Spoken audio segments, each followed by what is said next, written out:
Hey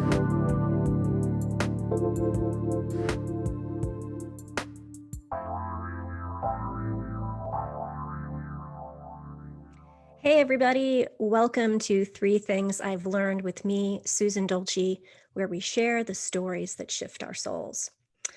So today, I'm sort of breaking one of my cardinal rules, and I'm discussing politics. Not that I mind conversations about politics. I mean, I have a daughter who is in political advertising, and I have another daughter studying political science in college at the moment. I'm actually very passionate about politics. It's just that the last two election cycles have gotten so bitter and contentious that I just don't want to talk about it anymore. You're entitled to your choice, your opinion, your vote, but it's always been my feeling that people don't want to have a civil discussion about platforms. They just want to change your mind. Because I remember a time when people got their news from trusted, balanced sources. There was a time before cable TV took over and the now defunct fairness doctrine required balanced points of view on matters of public importance. There was a time before the far right and the far left news sources dangled outrageous conspiracy theories, and fact checking was done by the journalist herself or himself. I was in broadcast journalism school when we took pride in presenting balanced stories and we weren't manipulated by the race for ratings. But see, I'm on my soapbox, and now I feel like I'm preaching, and preaching rarely changes anyone's mind. And that's why I'm so excited to have Karen Tibbals on my show today. Karen is a passionate author and speaker who spent decades as a marketing researcher studying why people act the way they do. She holds an MBA from Rutgers University, but she took a detour from her marketing career to get a master's in religion. It was this detour which transformed how she thinks about life and politics and led her to create the Ethical Frames model. Karen's written 2 books, Marketing Landmines, which I believe was just nominated for an award. I think I heard that from a little birdie. And the book we're going to discuss today, Persuade, Don't Preach, Restoring Civility Across the Political Divide. Karen, thanks so much for being on the show today. Well, thank you, Susan. Thank you so much for having me. I just hated politics and I avoided everything about politics until I found this theory that I found in seminary. And it was just really gave me such a new lease on looking at the way things work in this world and the way people work that I just can't believe that I didn't think of it earlier. I didn't know about it earlier. Well, so you bring that up that, like I said in your bio, so you had this detour, and so many times I feature people who have gone through like these radical transformations or these big breakthroughs. So I'd really like for you to share how, like, what led you to make that decision to leave that corporate career and go to seminary. Well, it was a calling. I mean, it was a spiritual calling. Many people who go to seminary go through that. I had a particular interest in pursuing how people applied their religious faith to their business life. And I wanted to explore that more. And I thought I was going to found an organization to help people do that. And I actually did start that organization, but I found that that wasn't what I really was called to do. That didn't fit really with what I do. Because again, I'm passionate about understanding why people do things. Mm-hmm. And so I started thinking about this theory that I had found in seminary when I was writing my thesis. And I just kept using it into looking at the world in different ways. And I would run into people who had read the same things I did, but they didn't see it. They didn't apply it the same way I did. Mm-hmm. And that's why I wrote the book, both the books that I wrote, because I really wanted to show how to apply the theories. Well, in the book, you also mentioned the culture shock that you went through when you went to seminary, leaving suburban New Jersey and going to the Midwest. And I'd love to hear like how that convergence of events also impacted the story here. Yeah, so suburban New Jersey is very liberal. And that's where I grew up, and I'd lived there practically my whole life. And then I went to the Midwest, and I mean, when I was working in the corporate world, I would work with people of all different nationalities. I flew to Europe like once a month. I mean, I was very cross-culturally literate. And then I moved to Indiana, and it was a different world. And sometimes I couldn't even understand the people, even though they were speaking English. They sounded like another language. And I was with people who didn't have the level of education I had and who just looked at the world a totally different way. And then while I was there, the church I was attending underwent a, a split out of the greater church because they had taken a stand on having homosexuals involved in the church, and they were expelled from the greater church. Mm. And so there was just all this conflict going on. And again, this theory just really, once I heard the theory and started thinking about how to apply it, it just totally changed the way I looked at it. Instead of the pain, although, you know, I don't want to minimize the pain, it was very painful and it continues to be painful. But I can use my head to understand it, and that helps me cope with it better.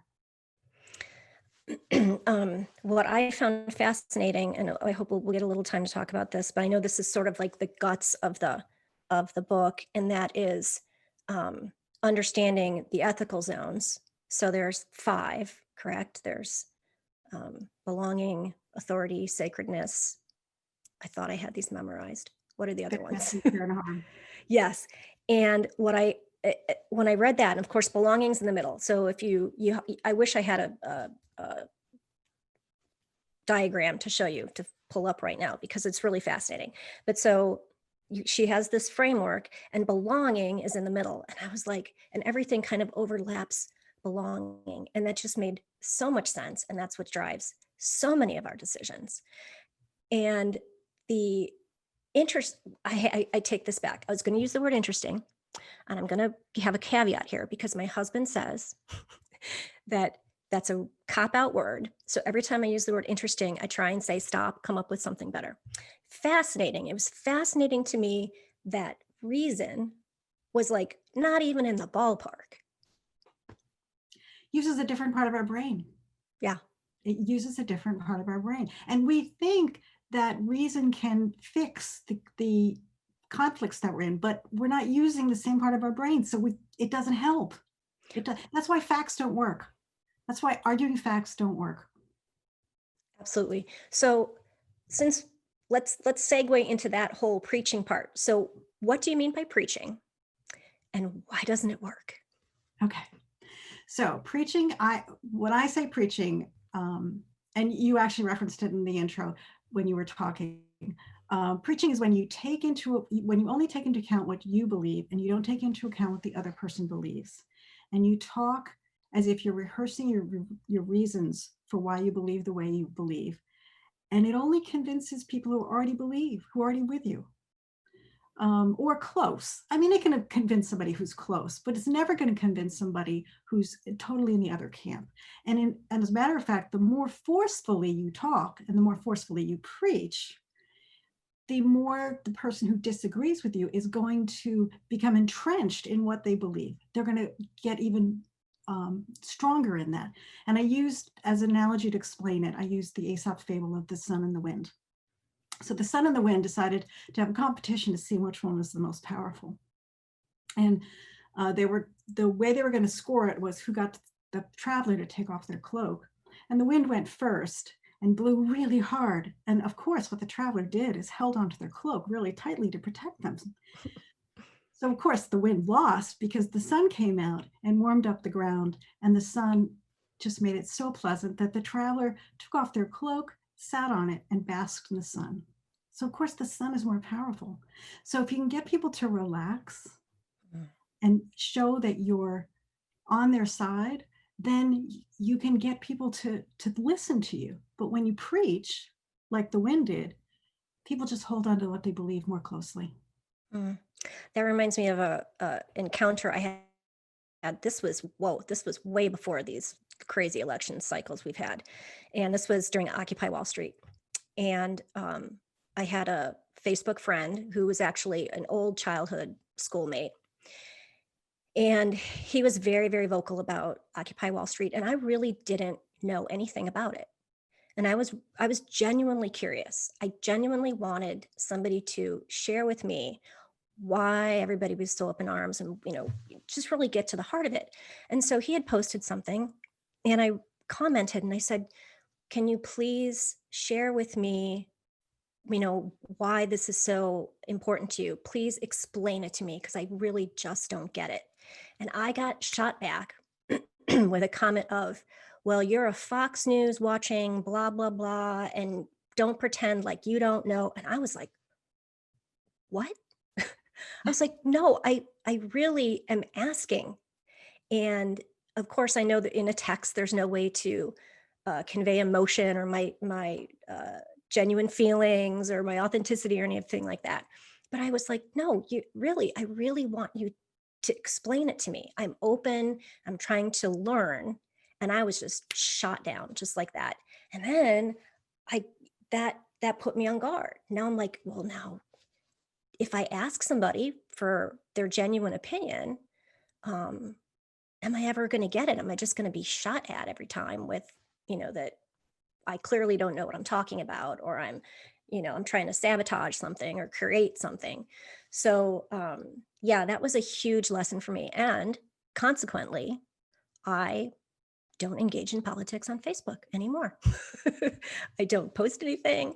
I rarely ask anything because it's just, I was really shocked. I was really shocked. We had been friends a really long time. Oh, and then he turned around and immediately blocked me and unfriended me and all of those ridiculous social media things that people do. So this is a good time to take a quick break. When we come back, I want to talk more about how to start these conversations, and be authentic, genuine, open listeners. You're listening to Three Things I've Learned. I'm Susan Dolci. I'm talking with Karen Tibbals, and we'll be right back.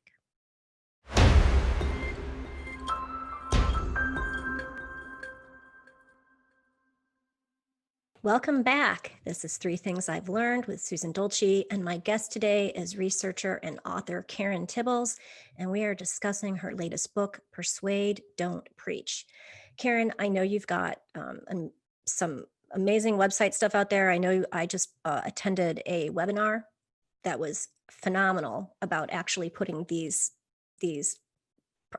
lessons into practice that you talk about in this book. So where can people connect with you? So my website is persuadedon'tpreach.com. No apostrophe in the don't, just persuadedon'tpreach.com. And on there, you'll find links to purchase the book. You'll find links to the upcoming webinars. The next one is September 23rd at 7 p.m. Eastern time. But I've also got links in there for you can book me to talk to your group. I'm open to talking to your group. As a matter of fact, I'm eager to talk to your group. I really want to spread this message. I want to get this out that there is another way to approach this. And then I'm also starting a newsletter called Fractured Relationships. And the link to subscribe to that is also on the website.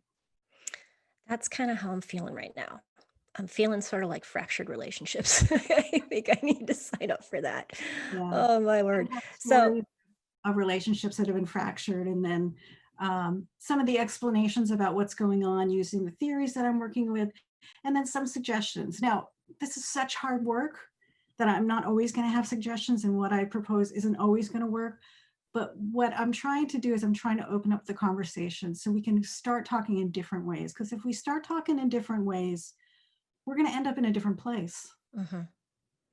Yeah, and as as you say in the end of your book, we need to be bridge builders. Like this has got to stop. We can't stay in this place of anger and contentious debate, and we need to start listening and believing in each other and believing in our system, in our government, and in our people. So before we took a break, we were talking about the ethical frame or the ethical zones, and I'd like to know what you think. What are the most common mistakes people make when they're trying, dare say, trying to convince people of their point of view? Because I don't think that's at least I know that's not what I want to do. I don't want to convince people.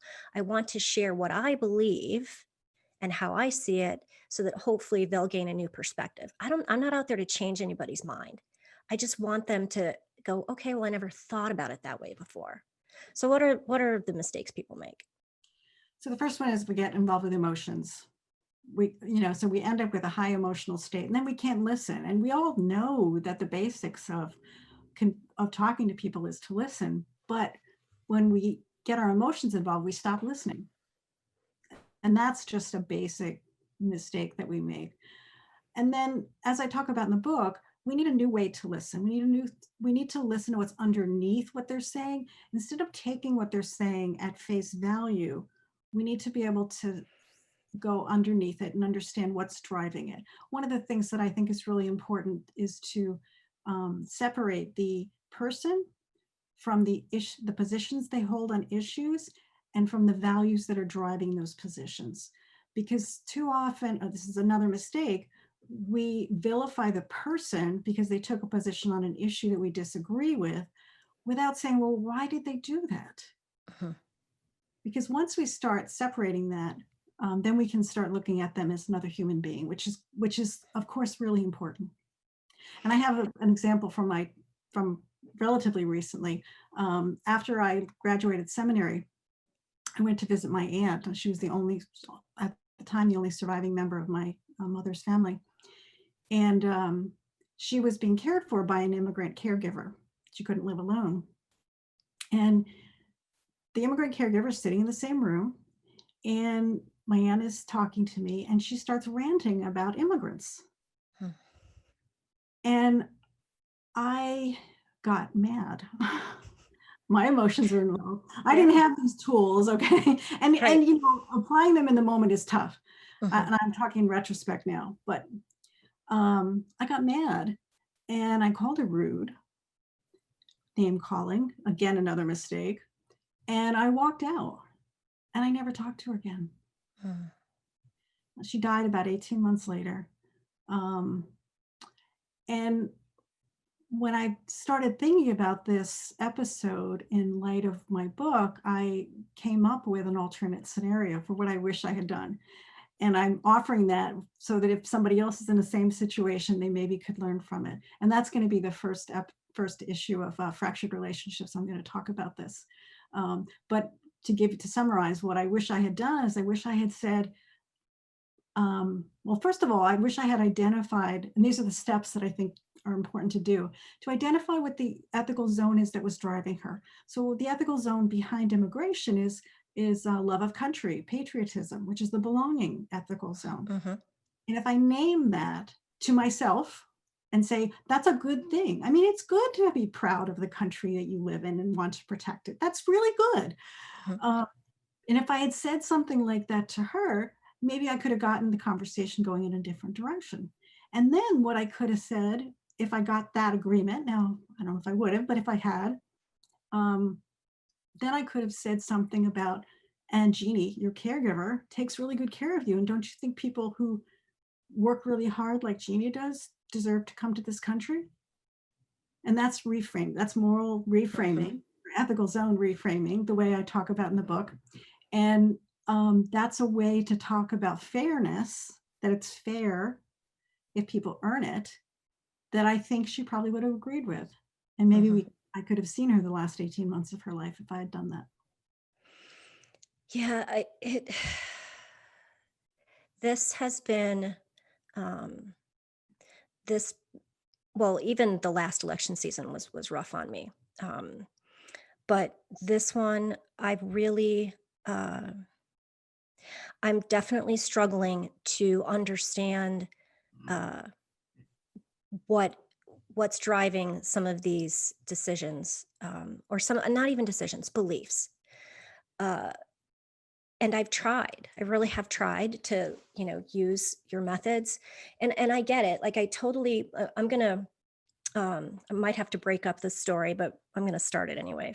I had a dear friends, lifelong friends of mine, and we were talking about um, Second Amendment. Big Second Amendment people, and I'm a big Second Amendment person too. Like, I totally understand why it's there. I understand the right to bear arms, the right to protect yourself. I understand why it's in our Constitution, and I think it's valuable and it's necessary. So I don't have any issues with that.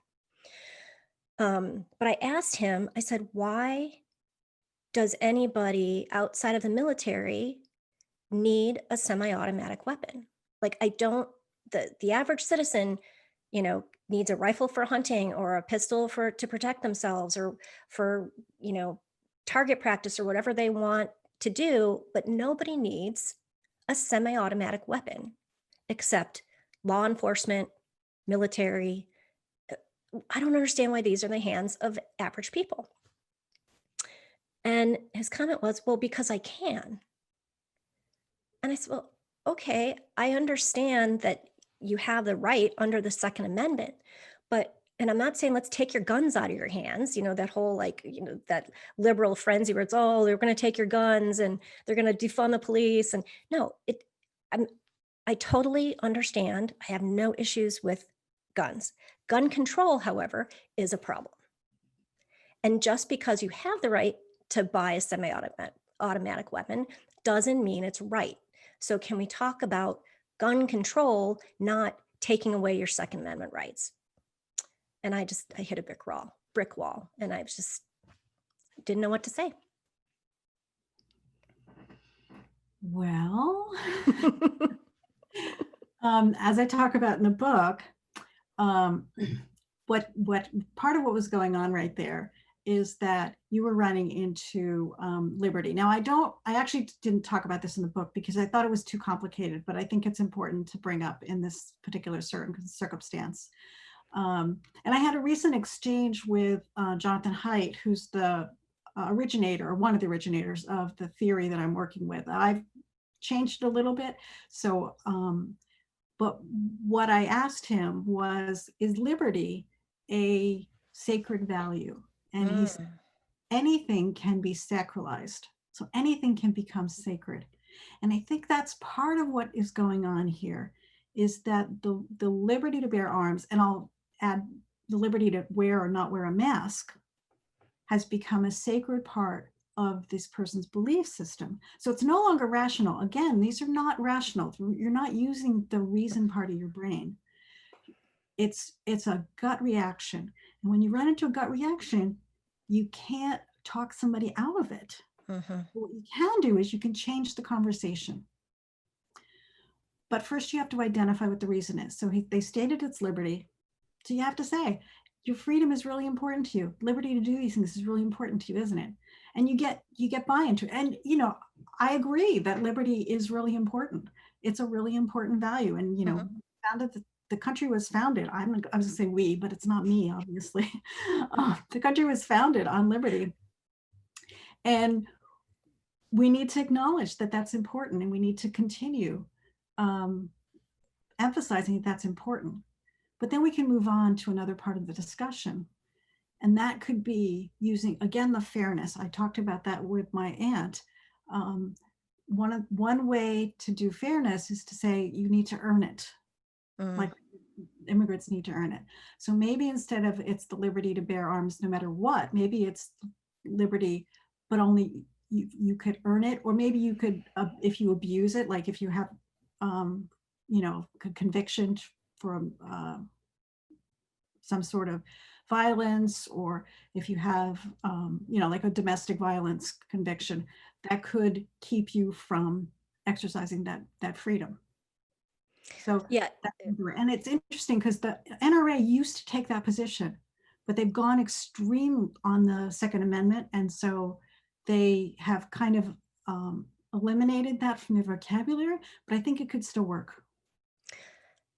Yeah, and that's why, to me, when I brought that up, because he came in with a Second Amendment hat on, and so I was like, "Oh, nice hat." I was kind of jibing Jim a little bit, and but I thought that was an issue that we could find common ground on, because nobody wants to see people die by gun violence. Like, I think everybody can agree that there are too many mass shootings and there's too much gun violence in the world. And so I thought this was sort of a no-brainer, like, that he would say, oh yeah, you're right, semi-automatic weapons bad, totally get it.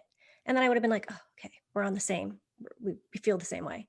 And so that's why I was shocked. And of course I dropped it, but I think there's this part of me, and probably everybody, who's like, you still kind of want to win the argument, even if you're reframing the question or the discussion. You want to go, oh yeah, okay, yeah, I get that. And I didn't have that satisfaction. Right. But see, what you were doing though, you were using the ethical frame of the care harm zone. And that's not going to win over sacredness for somebody who's heavily into freedom and has sacralized the freedom. Yeah. Well, I wish I had your book before we had that discussion, because because I mean, that was before I read it, and I was just kind of going off of what felt right to just say, can we at least agree on this? And yeah, that didn't happen. So anyway, we're going to take another quick break, and we come back. We're going to have more with Karen Tibbals about Persuade, Don't Preach, her new book. We'll be right back.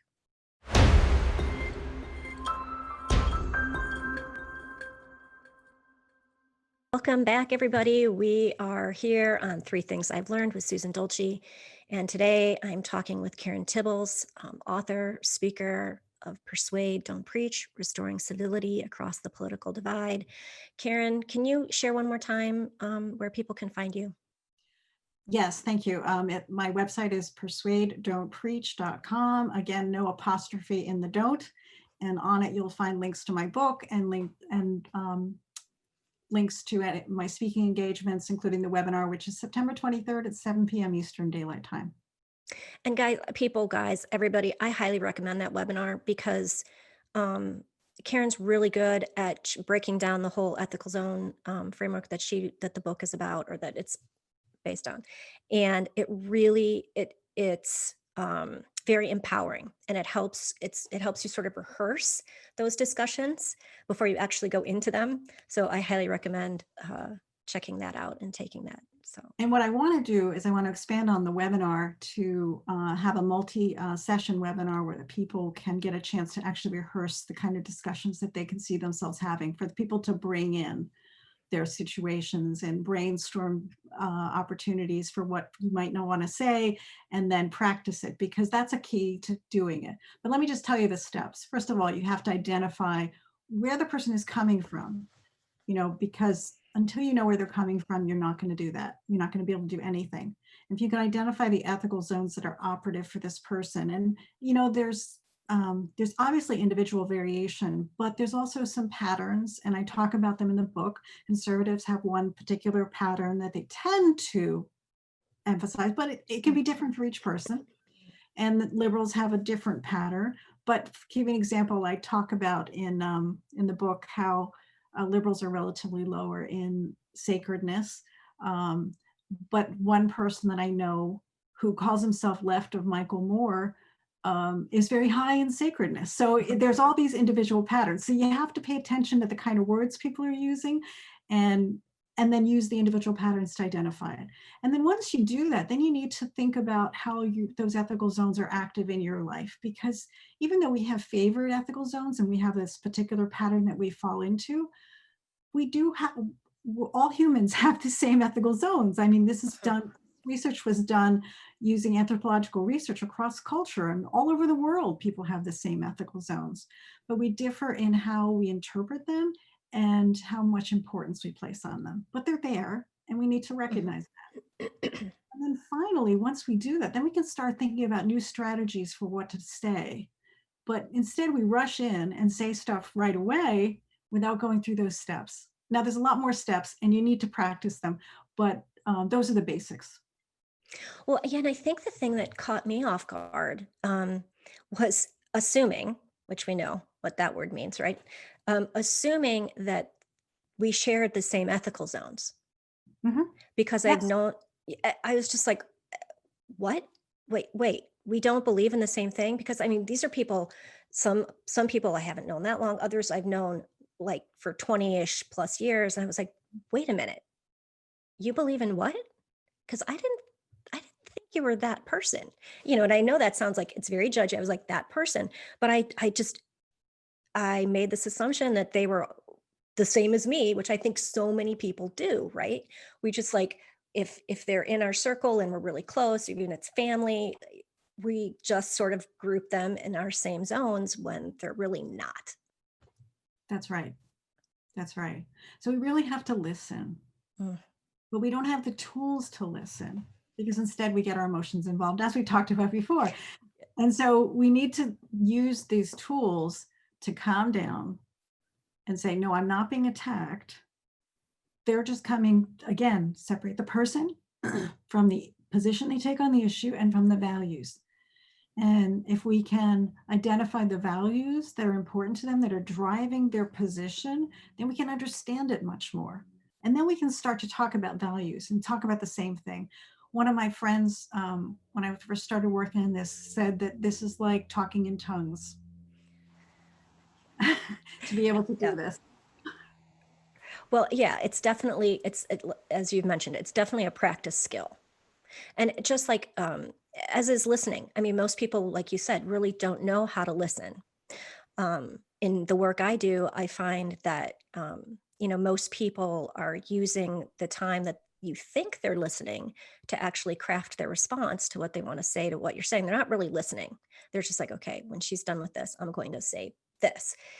And being an active and present listener is definitely another practice skill, a learned skill. For me, it definitely, it's what saved me as a parent. I think parent of teenage daughters was actually, stop the talking, and just really listen, because at some point you're going to get to the nugget, or, the truth of the matter.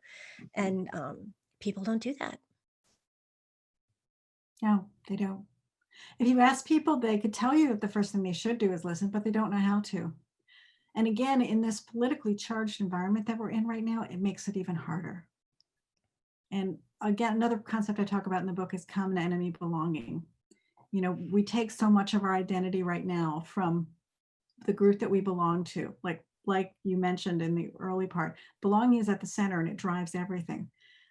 But unfortunately, we've incorporated as part of this that the people who aren't in our group are evil and bad, and that's how we define our group, is against the other people. And Mm-hmm.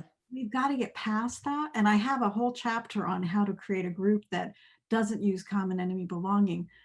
That's drawn from my own experience of leading spiritual retreats and being a leader in my church, and various other activities that I've participated in. That the chapters I'm most proud of, because most of the rest of the chapter I'm talking about how to apply this academic theory to real life, which is great. But this chapter really comes from my heart in terms of how to create a special community that supports people. And if we can support people in a new way, then we can grow as a society. And I just love the example of listening that I'll throw in, of Northern Ireland. I heard somebody from Northern Ireland talking about what it took to get people from the Protestant Catholic side who were bombing each other. They were killing each other, to get them to sit down at the table to talk. And then it resulted in the Good Friday Accord, which is held for over 20 years. So if they can do it, I think we can. Can I get an amen? Yeah, there's there's a dark and a light side to, like, all of those zones, authority and sacredness and care harm. It seems like, there's extremes, there's the center, but that identifying, or not assuming that the person, so if trying to think of a good example. I'm not coming up with one, but that to not assume that they are in the far extreme, that the dark side of that particular zone. And the only way I believe that we're going to heal any of this is to, like you said, come to the table, because everybody, this is on my website. This is the basis of everything I do. Everybody just wants to be seen and heard. And that's exactly what we're not doing right now. We're finger pointing, we're not listening, we're not seeing any, like you said, seeing what is important to other people, what their ethical framework is. We're just going past all of that and pointing fingers. And this is just tragic. But we're going to take one more quick break. When we come back, we're going to talk a little bit more about how to have these hard political discussions in this crazy time we're in. I'm talking with Karen Tibbals, and we'll be right back.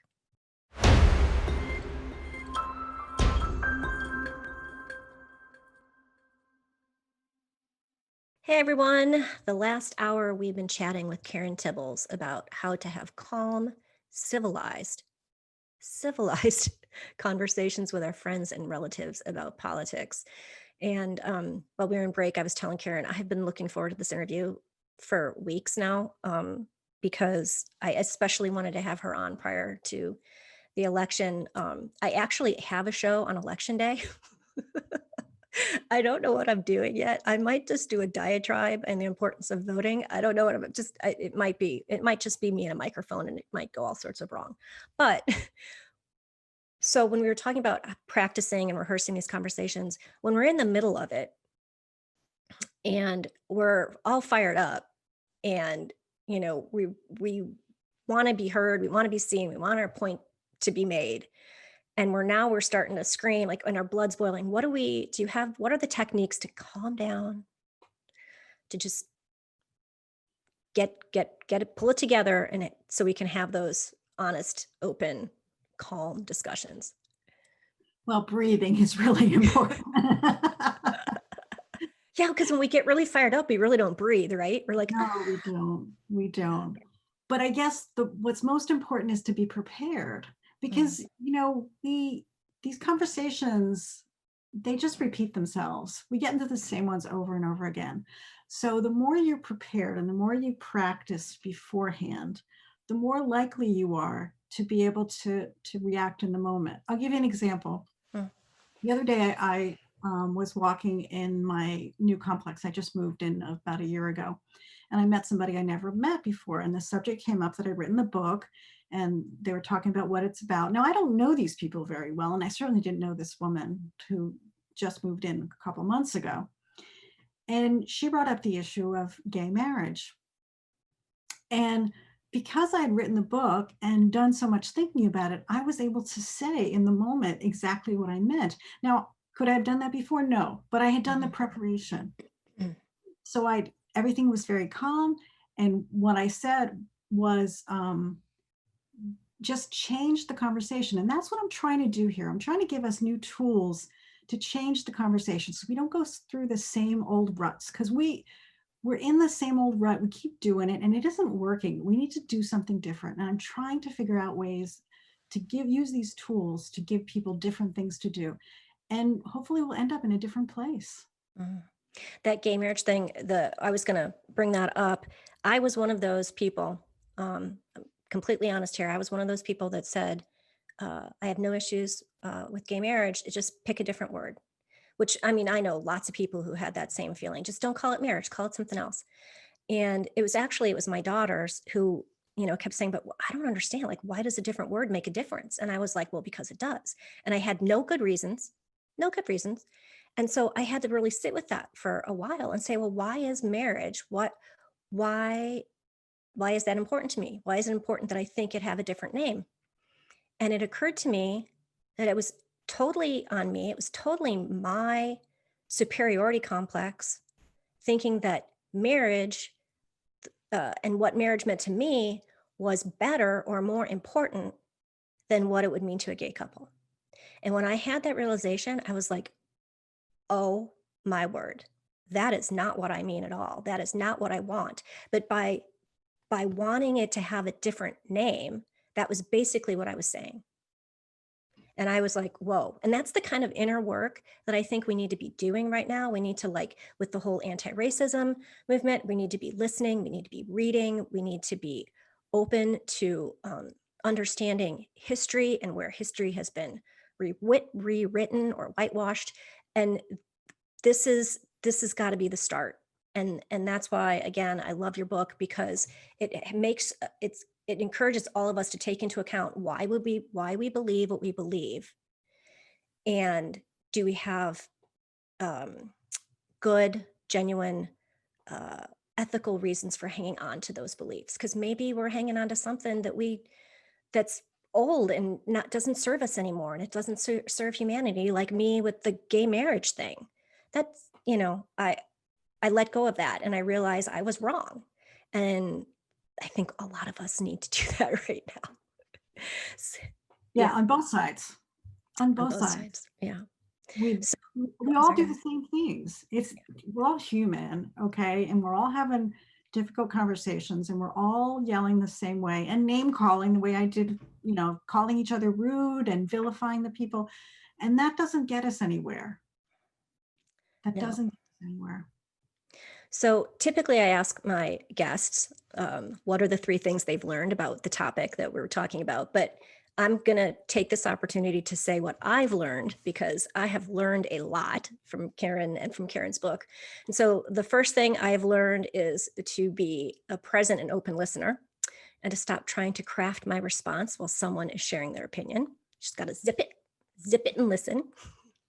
2, it's important to understand what ethical zones people are coming from and what motivates their decisions, because like that was something I never even occurred to me when I was having these conversations, again because I assumed that they believed all the same things I believed. And 3, we need to separate the people from the issues. We can disagree about the issues and we can still respect the people and their ethical zones. Yes. I love that.